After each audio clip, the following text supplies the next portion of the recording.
Welcome, everyone. This is our second episode of Ask Dr. Joe. I'm Jennifer Finch. I'm with Weld County Government, the Public Information Officer, and I have the privilege of working on the Pops the Triceratops project. And if you're not familiar with that, I would encourage you to go to discoverweld.com, and you will find a tab for Pops the Triceratops, and you will be able to learn more about Weld County's official fossil. It was found in 1982 in northern Weld County and was donated to the county in 1986. In between those years, it went from coming out of the ground to going to a university and then back into private ownership and then to the county lobby. So that's important because it's never been studied, which brings us now here with Dr. Joe Sertich, who's a curator of dinosaurs with the Denver Museum of Nature and Science. And he is leading the POPS project, where he's actually going to be able to study the fossil, and his team, Natalie Toth and Salvador Bastian, have been working diligently. They've done so much work on this fossil at the Denver Museum of Nature and Science, and given Pops the refresh that he needs and the attention he deserves. So we are excited that you're here watching us today, and let's just dive in. Dr. Joe, how have you been? Good, I'm great, and I'm excited to announce that we're done cleaning Pops. So today behind me you'll see a perfectly cleaned Pops, and we're getting ready to move into the next phase, which is reconstructing what Pops and Pops's landscape look like. So you'll be seeing some artwork down the road coming out of the project, and a little bit farther down the road we'll do a full reconstruction. So molding and casting of Pops, and then we'll expand that out to a full, beautiful, restored skull. It's exciting. I know your team has worked really hard on that. How many hours would you guess you guys have been working on Pops? Well, Pops has been here since October, and it's been pretty much the focus of the lab. So that's 40 hours a week for the last, 4.5 months. So I can't do the math in my head, but many hundreds of hours of really delicate prep and moving the big heavy skull, flipping it back and forth. And both Natalie and Salvador have done an amazing job. It looks perfect. It's wonderful. I had the pleasure of going down to the museum with Terry and Jerry. They are the daughters of Roland Sonny Mapelli. Roland Mapelli had a ranch up in the Briggsdale area in Weld County, and that's where Pops was found. And Terry and Jerry are his daughters, and I know their family has been very active on the social media pages, watching the progress of Pops, and I had the honor of bringing Terry and Jerry down to the museum last week.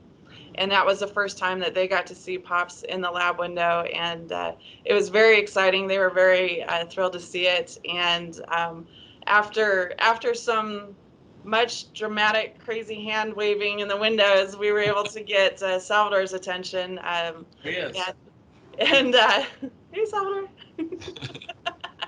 And he and Natalie were able to come out and give us an update and show us all the bones. I mean, there's how many bones were there? There were these boxes under the display, and see you guys. And there were the boxes under the display that had a bunch of fossilized rock and bone, and that's a big part of what Natalie, I guess, has been working on is cleaning those up. How many do you think we've ended up with? So there's parts of the hips. This is one of the hip bones, and then tons of the ribs. And the ribs always break into lots of pieces. So it's hard to say exactly how many ribs, but we have at least a dozen of the ribs. A big chunk of the tail. So there's a big series of the tail vertebrae. A couple of the vertebrae from the backbone in the middle of the spine. And some other odds and ends. So we have some other limb chunks and pelvis chunks. Altogether, we probably have about 200 fragments of bone that they individually cleaned, each one. And they were all encased in this really hard cement-like concretion. So it took them a lot of delicate, really difficult work to get those free. Yeah, they look amazing. It was nice to be able to see them and to see how proud Natalie was of them. I mean, they're on two big carts, and we put a post on. You sent me a picture, and I put it on our social media, and it reminded me. They're also nice and neatly put on the carts, and they almost look like cookies on a cookie tray. They do. They look like a cookie sheet. Yeah, wonderful. Great. And so everything's all cleaned up. You've got all the pieces, parts. What is the next step for Pops then? You talked about some artwork, and you talked about um, you know, all the pieces are done and clean. What happens now? So there are two different phases that we're going into now that it's clean. The first is the research phase. And so that's something that I'm working on with colleagues. We're going to fully photograph and study the skull, both sides, before we send it off to the next step. And then we'll write up an amazing research paper describing what we think is the oldest Triceratops from North America. So this is from the Laramie Formation, which is about 68.5 million years old. So it's about 2 million years older than the classic Triceratops that lived alongside T-Rex. And so this is a potentially different type of horned dinosaur, still closely related to Triceratops, but we have to figure that out. So that's the first phase, the research phase. And the second phase is bringing Pops back to life. And so, like I mentioned, we're going to do some cool art reconstructions with a colleague of ours who lives in Siberia and does amazing paleo art reconstructions. We're going to send it off for molding and casting so that the skull can be fully restored. And then we're also going to remount the skull so that it can go back on display back in Weld County. And so those three parts are all the phase of bringing Pops back to life. That's so fun. It's so awesome. It's been so exciting to watch the journey, and I think it's only going to become more exciting now that all that tedious work is done, which is obviously important work, especially because we had all those other pieces that we weren't aware of. And so, you know, you got to get through the hard stuff before you get to the really fun stuff, and it sounds like we're really close to getting to the fun stuff. Yeah, so now that that really difficult work is done, we can start doing the really cool stuff and hopefully keep engaging all of you out there with new science and new reconstructions of what Pops and the world of Pops look like in northern Colorado. Yeah, that's so exciting. And it's exciting to know that from the scientific point of view that you were talking about, it's not just studying it, but that, and you started this when we first talked in 2018.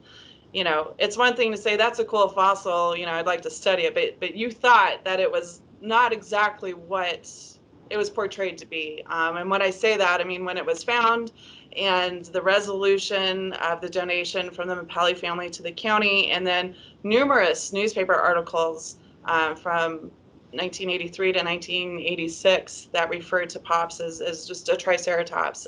It's exciting to know that your gut feeling is right, and it'll be fun to learn what you and your colleagues find out about it and what you determine is a better history of Pops than what we've had before. Yeah, and it's a great example of reasons why we should preserve specimens like this. So this has been out of the ground for 40 years, and only recently, with some of the information we've learned about other dinosaurs, has the significance of Pops really come to light. And so preserving fossils, getting them out there for the public is important, but also that science really takes a while to develop. And so we're really excited to work on Pops and find out what Pops really is. Yeah, and it's exciting too. I wanted to bring in, I know we haven't really talked about this, but it was something that I believe you did fairly recently. I know it showed up on the museum's social media site yesterday, but we've kind of talked last episode, if you will, about fossils in Colorado and why we have so many here on the Front Range. But you had a really cool experience with an 8th grader from the metro area who found an interesting fossil. Can you talk a little bit about that? Yeah, so yesterday I met with an 8th grader named Jonathan, and he had been out in Broomfield and working on his own personal maps. He really likes to do maps and mapping. And while he was out in some open space, he found a T-Rex tooth. So this is from the same age rocks as Pops. It's still from the Laramie Formation. So this would have been the meat eater that would have hunted down Pops here. And so he contacted the museum. He wanted verification on what he had found. He wasn't for sure that it was a fossil. And as soon as I saw the pictures, I knew it was a T-Rex tooth. And he was willing to donate it to the museum. We have it right now on display right behind the laptop that I'm staring at for everyone to see. So there's visitors right now pointing at this little tooth. But it's just a great example of the fossils that we're really lucky on the Front Range of Colorado to have right in our own backyard, right under our feet. Definitely. Yeah, how exciting for him. It was exciting to see it, but I can't imagine. Well, I'm still stuck on being able to walk around and pick something up and realize that it's not a rock.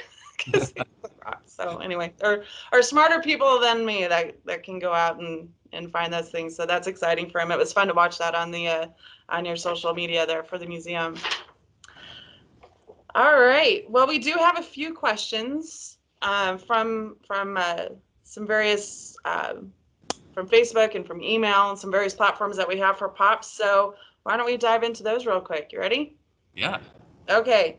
So questions that were emailed into us. And if you have questions for Dr. Joe, you can email us at pops@weldgov.com. And we will save those because I'm holding Dr. Joe hostage until we get Pops back to do more of these. And I know he's happy to do that. So it's been real fun. And we've gotten a lot of good feedback on the first episode from people. So it's good to know that people are engaged and they're interested in what's happening. So I appreciate you taking time to do that. So our first one is from Baker. And he asks, what's the most surprising thing you've discovered so far while working on the Pops fossil? I think the most surprising thing is just how much more of the skeleton there is of Pops. So in the scientific community, we knew that Pops had a really beautiful skull, and that's what was on display up in Weld County. And when we moved it, the stories out there, we found this huge box or several boxes of bones. And the information that those tell us is so valuable. So we'll be able to do things like histology, where we can cut into the ribs and get a pretty good sense of how old Pops was when Pops died. We also see things that we call pathologies. So Pops had some pathologies or sickness indicators in its tail and some of the other bones. And all those indicators suggest that even though Pops for a Triceratops or Triceratops line animal is pretty small, Pops is pretty mature. It's a pretty old individual, and we'll be able to confirm that with some of these other studies that those boxes under the cabinet unlocked for us. That's great. That was a good find. That's still going to be forever one of my best stories that I will continue to tell on how at that meeting we found out there were more boxes.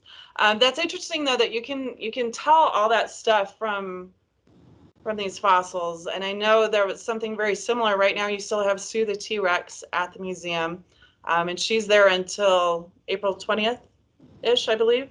Yeah, until about the 20th or 25th, I think, of April. So Okay. Yeah, and that's a great exhibit. If you guys have a chance to go, you need to get the museum's doing timed entry, but it's super simple. And you go to their website and you can get your tickets, and you can see Pops, and you can see Tiny the Thornton Torosaurus, yeah. and you can see Sue. But what's interesting in the Sue exhibit is they talk similarly about what you were saying. Sue has some holes in her jaw, which may have been indicative of some disease, that she also might have had arthritis, I think, in her tail. Or it's just fascinating how you can tell the health of an animal that's 66 million years old. It's just fascinating. Yeah, they lived pretty hard lives, all these dinosaurs.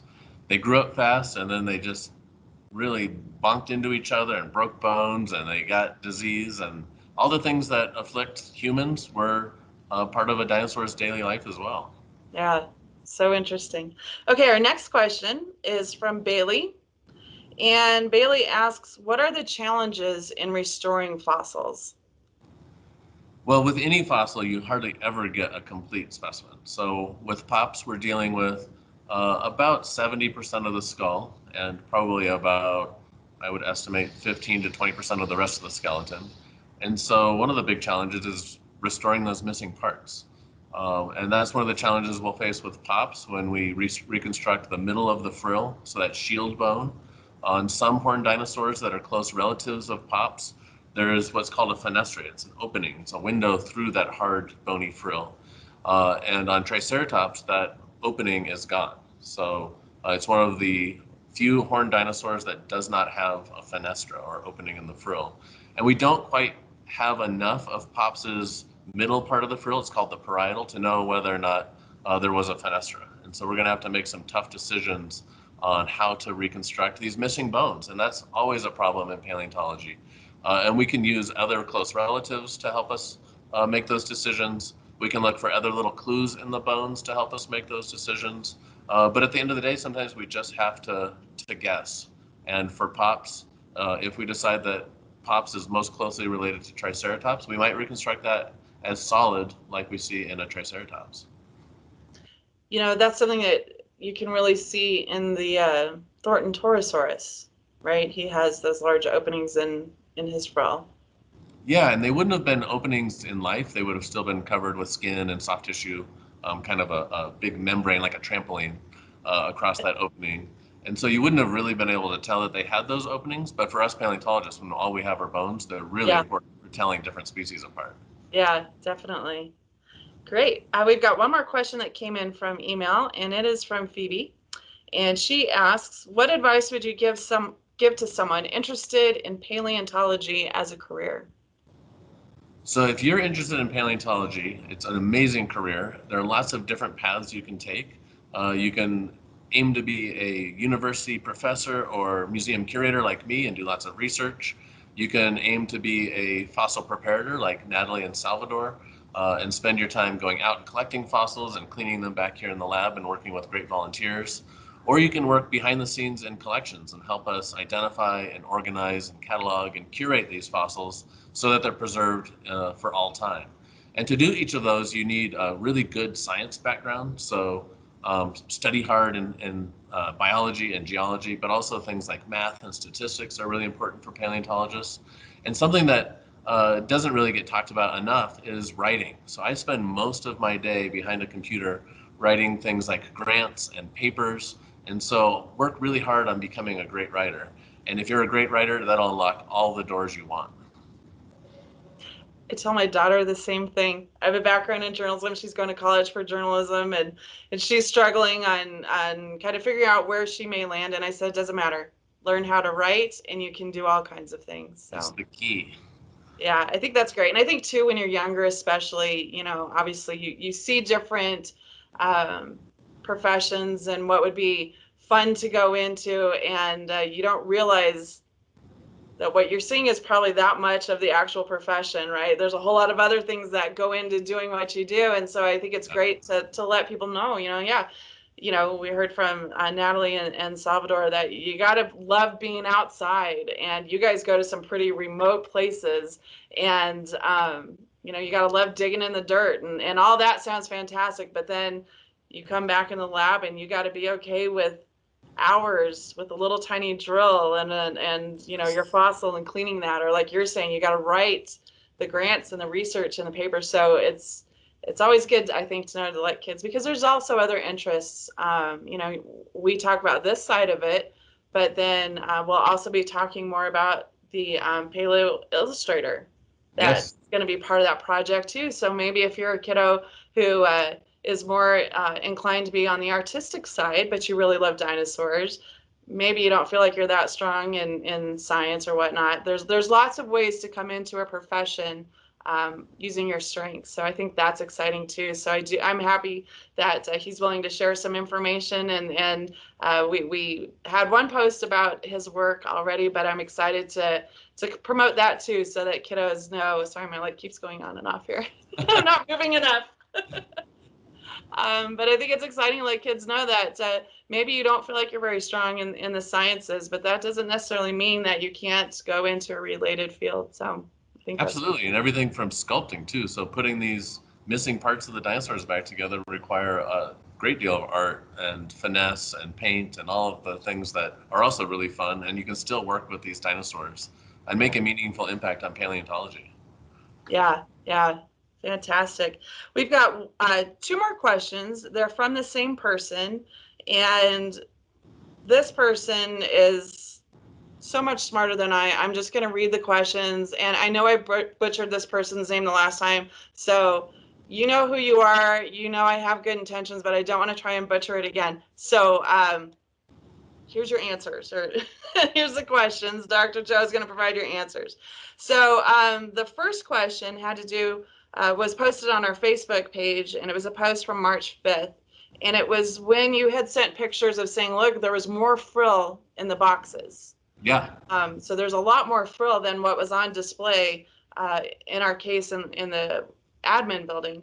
And so the question from that post was, the crust or frill is considerably shorter than first reconstructed. And that was a question. I didn't read it as a question, but he's asking if it was considerably shorter than how it had been displayed in the case. Do you feel like it is shorter than There was a lot of plaster on that frill. There was a lot of plaster reconstruction originally. I think it's actually a little bit longer. So we were able to find a couple of pieces that bridge in between where those old bones had been stuck together. And so it looks like the bone on the side, which is called the squamosal, so it's kind of right behind the ears, these two long projecting bones on either side, are a little bit longer than it was originally reconstructed. But what's really fascinating is it seems to have a much tighter curl. So it's actually kind of curled forward like a Pringle potato chip. Um, and it doesn't appear to be crushed. So it's curled in a way that's against the direction of crushing. So we think that that's probably a real feature. So Pops had a slightly different curled frill. And I can show you, let me pick up the computer here, show you what I'm talking about. So there's the frill. Okay. Orient you, and then see how it kind of curls up here like a really deep saddle. That's much more strongly curled than you see on a typical Triceratops, for example. And so Wow. that's something that is really new and really exciting from the work that we've just started to do. Oh, that is great. There was a follow-up question then to this that was posted by the same individual on March 29th. And that's when we had a post out promoting, asking people to send in questions for this episode of Ask Dr. Joe. And so the follow-up question was, which you've kind of already answered, will you also perform histology on Pops's bones to determine if he or she is already a senior based on rough bone texture, brown horns recurved forward, and almost fully erased joint contacts? Pops appears to be well past the prime of maturity.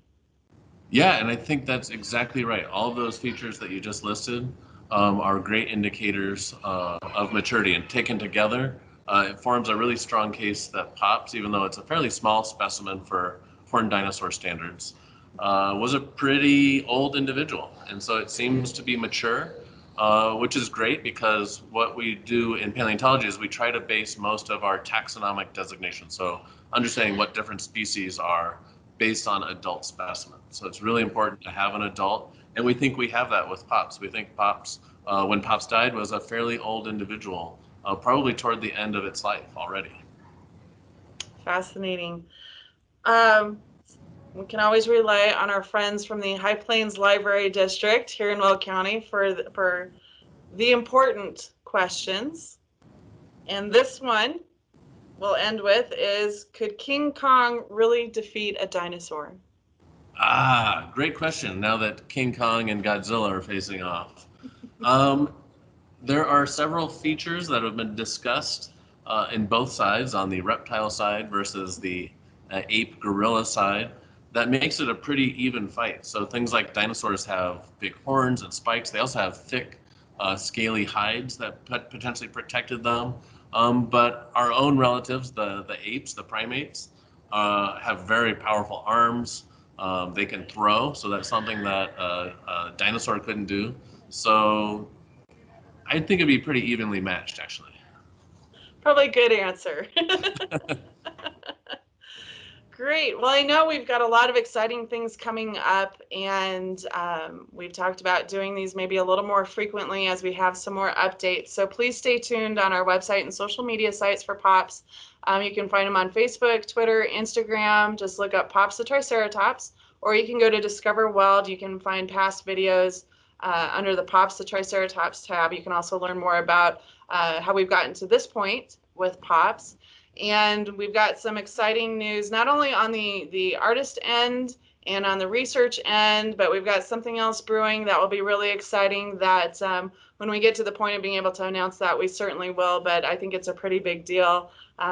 Bringing on maybe a new partner to help get us some more information on Pops. So that'll be exciting too.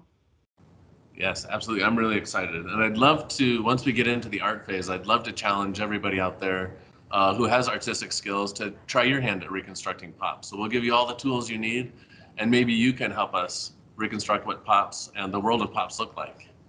I think that's fantastic. That'll be great. And we have a few Pops tchotchkes that we'll be able to share too. So stay tuned for that. Dr. Joe, thank you so much for taking the time to give us an update on POPs. We really appreciate not only taking the time, but taking the care, you and your team, to really dive into this and help us restore this fossil that sounds like it's going to have some pretty weighty historic value, and that's exciting as well to bring that to everyone.